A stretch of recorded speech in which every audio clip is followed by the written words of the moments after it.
Assalamualaikum warahmatullahi wabarakatuh. Perkenalkan, kami dari kelompok 13.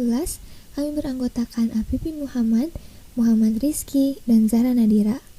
Pada kesempatan kali ini, melalui video ini kami akan memaparkan materi dari prinsip-prinsip perilaku organisasi chapter 15, yaitu Leading Change atau memimpin perubahan. Dalam suatu organisasi tentunya akan ada perubahan-perubahan. Praktik perubahan ini diperlihatkan untuk 3 level manajemen. Sementara itu, dalam praktik ini, manajer senior memainkan peran kunci dalam mengartikulasikan kebutuhan akan perubahan dan memimpin proses perubahan. Hal ini menunjukkan bahwa manajer memainkan peran kepemimpinan yang penting dengan memberikan umpan balik, keterampilan, alat, dan motivasi agar pengikut mereka berhasil. Perubahan-perubahan ini adalah kekuatan kuat yang mempengaruhi organisasi dan pemimpin harus membantu karyawan mengatasinya.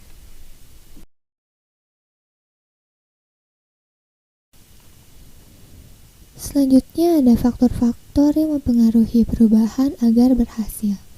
Faktor-faktor untuk perubahan yang berhasil bagi manajer senior, dalam komitmennya manajer senior berinisiatif di atas agenda. Dalam komunikasi berkaitan dengan pesan tunggal, yaitu jelas, meyakinkan, dan tidak ada pesan campuran.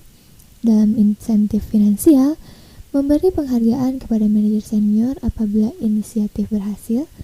Insentif dan finansial memberikan pengakuan untuk kinerja yang kuat. Dalam kepemimpinan, mengidentifikasi pemilik atau juara, dan penegangan target, unggah sasaran dengan konsistensi seperti mantra, tim hidup atau mati dengan angka-angka. Untuk manajer menengah, otoritas pengambilan keputusan yaitu kontrol yang konsisten atas rangkaian tugas yang ditentukan. Dalam keterampilan dalam mengolah SDM, memberikan umpan balik kepada karyawan tentang status inisiatif, sedangkan keterampilan dalam mengelola proyek mencapai tonggak yang dapat diukur secara tepat waktu. Selanjutnya, kekuatan yang mendorong perubahan organisasi. Beberapa faktor yang mendorong adanya perubahan organisasi yaitu karena adanya perubahan keanekaragaman tenaga kerja, perubahan ekonomi seperti resesi dan kebijakan pemerintah, perubahan teknologi seperti perangkat seluler, media sosial, keamanan internet, dan robotik, perubahan globalisasi seperti perusahaan multinasional, ketidakstabilan politik, dan sebagainya, dan perubahan persaingan seperti global, merger dan akuisisi, dan sebagainya. Perubahan organisasi dilakukan karena adanya faktor tersebut untuk dapat menjaga keberjalanan organisasi itu sendiri. Perubahan organisasi yang direncanakan. Kekuatan-kekuatan untuk perubahan organisasi yang telah disebutkan sebelumnya telah mengakibatkan perlunya organisasi untuk menjadi proaktif daripada reaktif dalam membaca lingkungan tempat mereka beroperasi. Perubahan yang proaktif bersifat untuk melakukan pencegahan, sementara perubahan yang reaktif bersifat untuk mengatasi. Maka dari itu, sebaiknya suatu organisasi merencanakan suatu perubahan yang proaktif atas kekuatan-kekuatan untuk perubahan organisasi. Terdapat subsistem organisasi yang terlibat dalam perubahan yang direncanakan. Yang pertama adalah organisasi formal yang memberikan koordinasi dan kontrol yang diperlukan untuk kegiatan terorganisir. Yang kedua, faktor sosial seperti perubahan individu, interaksi tim, dan budaya organisasi. Yang ketiga, teknologi adalah bagaimana bahan baku dan input berubah menjadi output.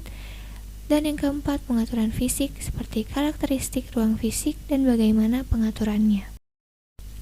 Pengembangan organisasi. Pengembangan organisasi atau organizational development adalah kumpulan metode psikologi sosial yang digunakan untuk meningkatkan efektivitas organisasi dan kesejahteraan karyawan.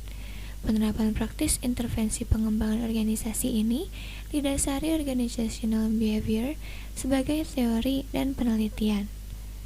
Sedangkan perbedaan dari theories of change dan theories of changing Theories of change adalah mencoba menjawab pertanyaan tentang bagaimana dan mengapa perubahan terjadi yang ditulis oleh akademisi, sementara theories of changing fokus pada bagaimana menerapkan perubahan organisasi yang berhasil yang ditulis oleh praktisi manajemen. Ketika dihadapkan dengan perubahan organisasi, reaksi karyawan bervariasi, dari perlawanan, kepatuhan, atau komitmen terhadap perubahan. Perlawanan terhadap perubahan berarti bahwa karyawan melawan perubahan dan mencoba merusaknya. Alasan suatu organisasi untuk melakukan perlawanan adalah kelembaban struktural, kelambanan kelompok, ancaman terhadap keahlian, dan ancaman terhadap hubungan kekuasaan yang mapan. Sedangkan alasan pribadi untuk melakukan perlawanan adalah kebiasaan, keamanan ekonomi, dan ketakutan akan hal yang tidak diketahui. Pemimpinan etis selama perubahan organisasi. Pemimpin yang memimpin upaya transformasi menunjukkan kepemimpinan yang bergantung pada karakter moral pemimpin, karakter moral para pemimpin dan konsekuensinya bagi diri sendiri dan orang lain.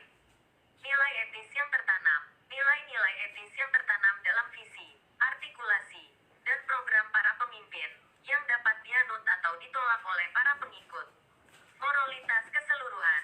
Moralitas proses pilihan dan tindakan etis sosial di mana para pemimpin dan pengikut terlibat dan secara kolektif mengejar perubahan Leading. Setelah masalah penolakan terhadap perubahan diantisipasi, dianalisis, dan diatasi, langkah selanjutnya dalam mengubah organisasi adalah menerapkan proses perubahan melalui kepemimpinan yang efektif. Terdapat beberapa model memimpin dalam perubahan, yaitu 1. Model 3 langkah Lewin. 2. Analisis field force. 3. Model 8 langkah Kotter. 3 langkah Lewin. 1. Mencairkan status quo, keadaan kesetimbangan. 2. Pergerakan kepada keadaan akhir yang diinginkan. 3. Membekukan kembali perubahan baru untuk membuatnya menjadi permanen. Analisis field force. 1. Definisikan masalah kondisi saat ini dan situasi target, kondisi target. 2. Sebutkan kekuatan yang bekerja untuk dan melawan perubahan yang diinginkan. 3. Nilai kekuatan setiap kekuatan. 4. Gambarlah diagram, panjang garis menunjukkan kekuatan gaya. 5. Tunjukkan betapa pentingnya setiap kekuatan. 6. Sebutkan bagaimana cara memperkuat setiap kekuatan pendukung yang penting. 7. Buat daftar cara melemahkan setiap kekuatan penangkal yang penting. 8. Identifikasi sumber daya yang diperlukan untuk mendukung kekuatan untuk perubahan, dan mengurangi kekuatan terhadap perubahan. 9. Buat rencana tindakan, waktu, tonggak, dan tanggung jawab.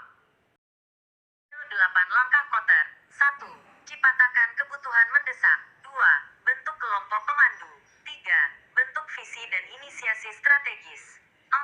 Bentuk tim sukarelawan. 5. Buat tindakan nyata. 6. Ciptakan kemenangan jangka pendek. 7. Gabungkan perbaikan. 8. Evaluasi perubahan. Sekian presentasi dari kelompok kami.